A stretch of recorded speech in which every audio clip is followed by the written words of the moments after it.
The completion of the Tabernacle by Ginzberg.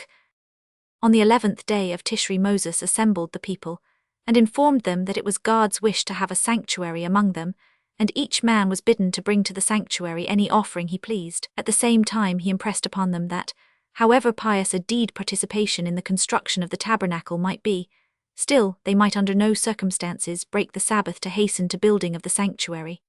Moses thereupon expounded to them the kind of work that was permissible on the Sabbath, and the king that was prohibited, for there were not less than 39 occupations, the pursuit of which on the Sabbath was punishable by death. 359. Owing to the importance of keeping the Sabbath, Moses imparted the precepts concerning it directly to the great masses of the people that he had gathered together, and not to the elders alone. In this he acted according to God's command, who said to him, "Go, Moses, call together great assemblages and announce the Sabbath laws to them, that the future generations may follow thy example, and on Sabbath days assemble the people in the synagogues and instruct them in the Torah, that they may know what is prohibited and what is permitted, that my name may be glorified among my children."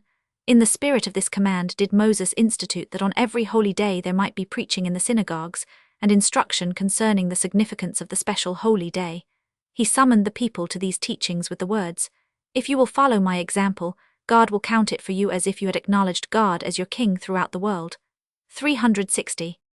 The stress laid on the observance of the Sabbath laws was quite necessary, for the people were so eager to deliver up their contributions, that on the Sabbath Moses had to have an announcement proclaimed that they were to take nothing out of their houses, as the carrying of things on the Sabbath is prohibited. 361. For Israel is a peculiar people, that answered the summons to fetch gold for the golden calf, and with no less zeal answered the summons of Moses to give contributions for the tabernacle. They were not content to bring things out of their houses and treasuries, but forcibly snatched ornaments from their wives, their daughters and their sons, and brought them to Moses for the construction of the tabernacle.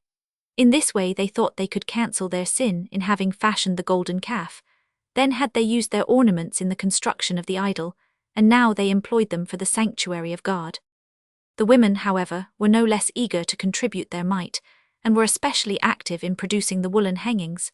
They did this in no miraculous a way, that they spun the wool while it was still upon the goats. Furthermore, out of this laver was fetched the water that a woman suspected of adultery had to drink to prove her innocence. As formerly the mirrors had been used to kindle conjugal affection, so out of them was made the vessel for the water that was to restore broken peace between husband and wife. When Moses upon God's command made known to the people that whosoever was of a willing heart, man or woman, might bring an offering, the zeal of the women was so great, that they thrust away the men and crowded forward with their gifts. 364. So that in 2 days all that was needful for the construction of the tabernacle was in Moses' hands. The princes of the tribes came almost too late with their contributions, and at the last moment they brought the precious stones for the garments of Aaron, that they might not be entirely unrepresented in the sanctuary. But God took their delay amiss, and for this reason they later sought to be the first to offer up sacrifices in the sanctuary. 365. After everything had been provided for the construction of the tabernacle, Bezalel set to work with the devotion of his whole soul, and as a reward for this, the Holy Scriptures speak of him only as the constructor of the sanctuary, although many others stood by him in this labor. He began his work by fashioning the boards, then attended to the overlaying of them, and when he had completed these things, he set to work to prepare the curtains, then completed the ark with the penance cover belonging to it, and finally the table for the showbread and the candlestick. 366.